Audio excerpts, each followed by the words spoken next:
Assalamualaikum warahmatullahi wabarakatuh. Perkenankan, kami kelompok dari kelas B untuk memaparkan tugas besar teknik pondasi 1, yaitu merencanakan pondasi dangkal. Izinkan kami untuk memperkenalkan diri. Perkenalkan, nama saya Muhammad Muslim Majid, NPM 005. Saya Sofi Suhaimah dengan NPM 210350125. Perkenalkan, nama saya Gita Manda Julianti dengan NPM 21035010071. Perkenalkan, nama saya Yulia Putri Ramadhani dengan NPM 21035010095. Yang pertama, pendahuluan. Pengertian pondasi. Pondasi merupakan struktur terbawah dari sebuah bangunan yang berfungsi untuk meneruskan beban bangunan ke tanah yang berada di bawahnya. Ada beberapa jenis pondasi, yaitu pondasi dangkal dan pondasi dalam. Pondasi dangkal yaitu pondasi yang memiliki kedalaman kurang atau sama dengan lebar pondasi. Sedangkan pondasi dalam yaitu pondasi yang memiliki kedalaman lebih dari 5 kali lebar pondasi dari permukaan tanah. Pondasi dangkal merupakan jenis pondasi yang ditanam di tanah keras dengan kedalaman mendekati tanah bagian atas. Umumnya, suatu pondasi disebut pondasi dangkal jika kedalamannya mencapai 5-6 meter, tidak lebih dari itu. Ada beberapa jenis pondasi dangkal, diantaranya pondasi menerus, pondasi telapak, pondasi kaki gabungan, dan pondasi plat. Pada kali ini, kami akan merencanakan pondasi menerus. Pondasi menerus didirikan dengan bentuk persegi atau trapesium secara memanjang. Oleh karena itu, pondasi ini juga dipakai untuk beban yang berbentuk garis atau panjang seperti dinding dan kolom. Kelebihan dari pondasi menerus yaitu beban bangunan ditopang secara merata oleh pondasi. Namun, ada beberapa kekurangan dari pondasi menerus. Di antaranya, yaitu kekurangan dari pondasi menerus ialah memerlukan biaya yang besar, pembuatannya relatif lama, dan kebutuhan tenaga kerjanya pun banyak. Adapun beton menerus dibuat dari batu kali, batu bata, atau beton kosong yang dicampur dengan semen, pasir, dan kerikil. Lalu kita masuk ke data perencanaan pondasi. Dalam merencanakan pondasi, kita membutuhkan data tanah, dimensi pondasi dan bahan konstruksi, serta beban rencana pondasi yang dapat dilihat dalam PPT sebagai berikut.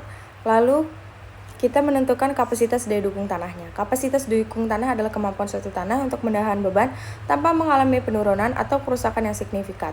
Nah, kapasitas daya dukung tanah dipengaruhi beberapa faktor termasuk jenis tanah, kedalaman tanah, kelembapan tanah, dan beban yang diterapkan. Nah, kapasitas daya dukung tanah dibagi ke beberapa macam metode seperti Terzaghi, Meyerhof, dan Peck. Lalu kapasitas dukung tanah itu masing-masing metode punya perhitungan yang beda-beda.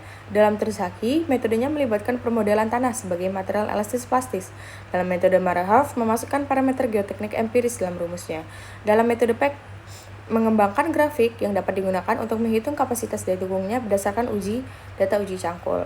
Nah, kita mempunyai data uji yang udah kita rencanakan dengan koefisien 15, kohesinya 22 kPa, lalu faktor daya dukung Terzaghi C-nya 12,8, faktor daya dukung Terzaghi NQ-nya 4,44, dan faktor daya dukung Terzaghi Y-nya adalah 2,4. Lalu kita hitung dengan rumus daya dukung ultimate adalah 1,3 dikali kohesi dikali faktor daya dukung Terzaghi ditambah kedalaman fondasi dikali faktor daya dukung Terzaghi dikali faktor daya dukung Terzaghi Y ditambah 0,4 dikali lebar fondasi dikali berat volume tanah dan dikali faktor daya dukung Terzaghi. Nah, untuk kapasitas daya dukungnya didapatkan bahwa kapasitas dukung ultimate tanahnya itu adalah 406,544 kg per meter kubik dengan 406,544 kg per meter kuadrat dengan kapasitas dukung tanahnya setelah dibagi 3 adalah 135,515 kN per meter kuadrat. Lalu nanti dihitung beban vertikal dengan beban miringnya dengan rumus sebagai berikut. Setelah didapat, maka langsung lanjut ke kontrol tegangan tanah. Selanjutnya ada perhitungan kontrol tegangan tanah. Kontrol tegangan tanah adalah upaya untuk menentukan bahwa tanah yang digunakan dalam proyek konstruksi atau struktur tertentu tidak mengalami ketegangan atau tekanan yang melebihi kapasitas daya dukungnya. Ketegangan atau ketekanan berlebihan pada tanah dapat menyebabkan penurunan tanah dan signifikan, kerusakan struktur, atau bahkan kegagalan proyek konstruksi. Untuk perhitungannya, yang pertama, luas dasar full plate, rumusnya BX kali BY didapatkan 2,25 meter kuadrat. Yang kedua, tahanan momen arah X dengan rumus 1/6 kali BY kali BX kuadrat sama dengan 0,5625 meter kubik. Yang ketiga, tahanan momen arah Y rumus 1/6 kali BX kali BY kuadrat didapatkan 0,5625 meter kubik. Tinggi tanah di atas foot plate dengan rumus DF kurang H sama dengan 1,05 meter. Tekanan akibat berat foot plate dan tanah dengan rumus H kali gamma C plus Z kali gamma sama dengan 22,65 kN per meter kuadrat. Selanjutnya, eksentrisitas pada fondasi AX dengan rumus MUX bagi PU sama dengan 0,245 meter. Itu harus lebih kecil dari BX dibagi 6 sama dengan 0,25 meter. Oke. Selanjutnya EY dengan rumus MUY bagi PU sama dengan 0,235 meter. Itu harus lebih kecil dari BY/6 yang sama dengan 0,25 meter. Ini juga oke. Selanjutnya, tegangan tanah maksimum yang terjadi pada dasar fondasi. Qmax dengan rumus PU dibagi A plus MUX dibagi WX plus MUY dibagi WY plus Q sama dengan 131.635 kN per M kuadrat. Qmax ini harus lebih kecil dari Qa, maka oke. Tegangan tanah minimum yang terjadi pada dasar fondasi atau Qmin, rumus PU bagi A min MUX bagi WX min MUY bagi WY plus Q sama dengan min 56,97 kN per M pangkat 2. Karena Qmin lebih kecil dari 0, maka terjadi tegangan tarik. Kemudian direncanakan dengan rumah-rumah tinggal ukuran 8x15 yang mana tertera pada gambar di layar ini. Next, kemudian diinput ke dalam aplikasi SAP 2000 yang mana dapatkan hasil output shaft gaya aksial P sama dengan 84.000 kN, momen MX sama dengan 20.578 kN dan momen MY sama dengan 19.726 kN. Kemudian perhitungan dimensi fondasi. Perhitungan ukuran dimensi. Kita mendapatkan key izin 84.000 berasal dari output SAP 2000. Kemudian karena fondasi kita berbentuk bujur sangkar, maka menggunakan formula Terzaghi untuk fondasi bujur sangkar. Rumusnya adalah GU sama dengan 1,3 kali C kali NG plus Q kali NG plus 0,4 kali Y kali B kali MY. Dengan angka keamanan didapatkan 3. Key izin sama dengan QU per 3 sama dengan 1/3 kali 1,3 kali GNG plus DNG plus 0,4 kali Y kali B kali MY.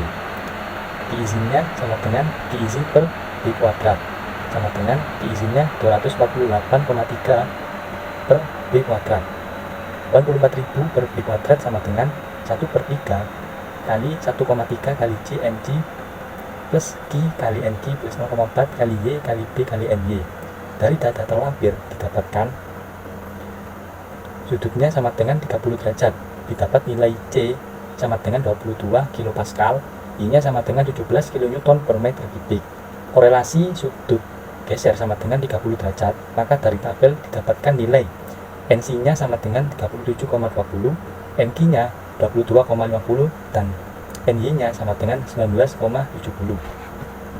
Untuk kasus muka air tanah berada di bawah fondasi, maka Q dihitung dengan cara Q sama dengan Y kali DF. Di input Y-nya sama dengan 17 dan DF-nya sama dengan 1,25. Kemudian hasilnya Q sama dengan 21,25. Kemudian di input ke dalam persamaan yang mana C-nya sama dengan 22, NC-nya sama dengan 37,20. Kemudian I-nya sama dengan 21,25 dan NQ-nya sama dengan 22,50. Kemudian N-nya sama dengan 17 dan NY-nya sama dengan 19,70. Kemudian dihitung dan kita hasilkan yaitu 84.000 lebih besar dari 2.325,84. Dengan cara coba-coba didapat maka nilai B sebesar 1,50. Dengan ini maka kita pakai dimensi fondasi bujur sangkar dengan panjang dan lebar yaitu 1,5 meter kali 1,5 meter. Kemudian Q sama dengan Y kali DF, dengan Y sama dengan 17 dan DF-nya 1,25. Hasil dari Q sama dengan 21,25 kN per meter kubik. Kemudian menghitung QU, yang mana dengan rumus 1,3 kali C kali NG plus Q kali NG plus 0,4 Y kali B kali MY. Kemudian diinput dengan nilai masing-masing dan menghasilkan nilai QU-nya sama dengan 1724,99 kN per meter kubik. nilai Fs sama dengan 3. Dan kemudian menghitung Q izin dengan rumus QU per Fs kali B kuadrat. Kemudian diinput nilainya dan menghasilkan 1307,24 kN. Perencanaan penulangan lentur arah X. Diketahui jarak tepi kolom terhadap sisi luar plate AX-nya sama dengan 0,6 meter. Tekanan tanah pada tepi kolom Qx-nya sama dengan 46,19 kN/m². Komponen yang terjadi pada blok fondasi yang tekanan tanah MUX-nya sama dengan 22,635 kN/m². Perhitungan yang ditinjau pada tengah P sama dengan BI sama dengan 1.500 mm. Pada blok fondasi H sama dengan 200 mm. Jarak pusat tulangan pada sisi luar beton di aksennya sama dengan 65 mm. Total efektif flat D sama dengan 135 mm. Kuat tekan beton FC aksen sama dengan 24 MPa. Kuat daya tulangan baja FI-nya sama dengan 140 MPa. Dan modulus elastisitas baja sama dengan ES sama dengan 200.000 MPa. Faktor distribusi tegangan beton beta 1 sama dengan 0,85. OB-nya rumusnya beta 1 kali 0,85 kali FC aksen kali FI kali 600 dibagi 600 plus FD, hasilnya 0,051607,143. Faktor reduksi kekuatan lentur F sama dengan 0,80, R max-nya sama dengan 0,75 dikali RB dikali FY dikali 1 pangkat min 1,5 kali 0,75 dikali RB kali FY dibagi 0,85 plus FJ aksen. R max-nya hasilnya sama dengan 4,2299. MN sama dengan MUX per FY, diinput nilainya hasilnya 28,29 kN/m.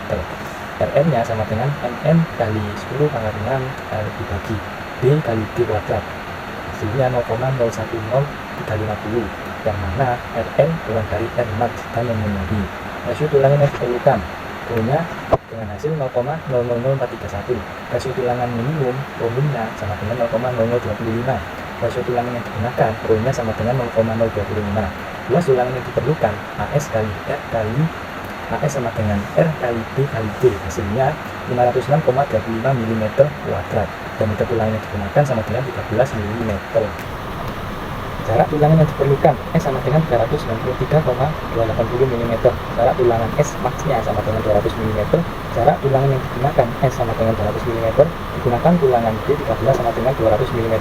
Luas tulangan yang terpakai AS-nya sama dengan 995,492 mm kuadrat. Perencanaan penulangan lentur arah Y. Diketahui jarak tepi kolom terhadap sisi luar footplate AX-nya sama dengan 0,6 meter. Tekanan tanah pada tepi kolom QX-nya sama dengan 56,19 kN/m².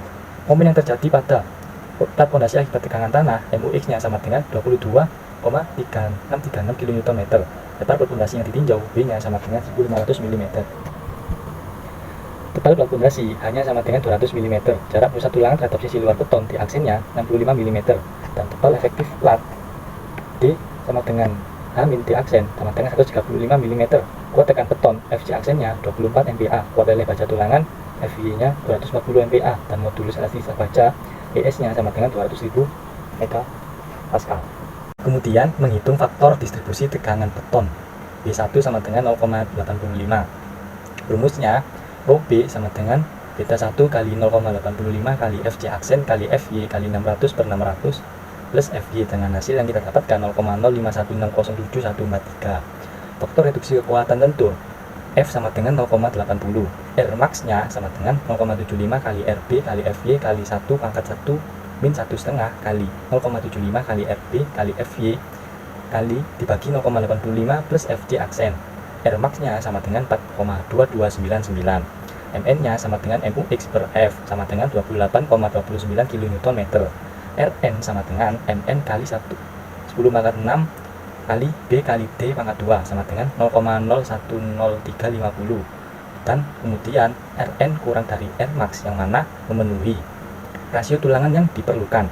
Rho sama dengan 0,85 kali FJ aksen per FY ditambah 1 min akar 1 min 2 kali Rn per 0,85 kali FJ aksen. Hasilnya 0,000431. Rasio tulangan minimum Rho min sama dengan 0,0025. Rasio tulangan yang digunakan sama dengan Rho sama dengan 0,025.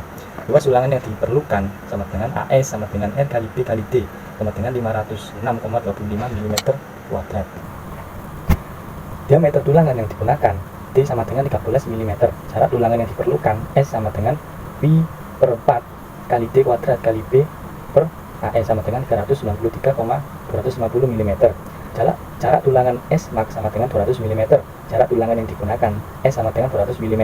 Digunakan tulangan D13 sama dengan 200 mm. Luas tulangan terpakai AS-nya sama dengan Pi per 4 kali D kuadrat kali B per AS sama dengan 995,422 mm kuadrat. Kemudian berlanjut ke tulangan susut. Rasio tulangan susut minimum rho S min sama dengan 0,014. Luas tulangan susut arah X AS X sama dengan rho S min kali D kali BX sama dengan 283,5 mm kuadrat. Luas tulangan susut arah Y ASY sama dengan rho S min dikali D kali BY sama dengan 243,5 mm kuadrat. Diameter tulangan yang digunakan sama dengan 10 mm. Jarak tulangan susut arah X SX nya sama dengan 415,5546 mm. Jarak tulangan susut maksimum arah X sama dengan SX max sama dengan 200 mm. Jarak tulangan susut arah X yang diperlukan XX sama dengan 200 mm. Kemudian jarak tulangan susut arah Y SY hasilnya 415,5546 mm. Jarak tulangan susut maksimum arah Y SY max sama dengan 200 mm. Jarak tulangan susut arah Y yang digunakan SY sama dengan 200 mm. Digunakan tulangan susut X diameter 10 dengan jarak 200 dan digunakan tulangan susut arah Y diameter 10 dengan jarak 200. Berikut ini adalah gambar fondasi footplate dan tapak samping fondasi footplate yang mana panjangnya 1,5, lebarnya 1,5, kemudian tingginya 1,25 dan ketebalannya 30 cm. Kesimpulan, pondasi merupakan bagian dasar dari bangunan yang berfungsi untuk meneruskan beban dari struktur atas ke tanah dasar. Pondasi yang paling sering direncanakan untuk membangun bangunan tempat tinggal adalah pondasi dangkal. Dalam merencanakan pondasi diperlukan data tanah untuk menentukan jenis pondasi yang akan digunakan. Perencanaan pondasi juga harus teliti untuk memastikan bangunan aman ditempati. Sekian dari kelompok kami. Mohon maaf bila ada kata-kata yang kurang berkenan. Wassalamualaikum warahmatullahi wabarakatuh.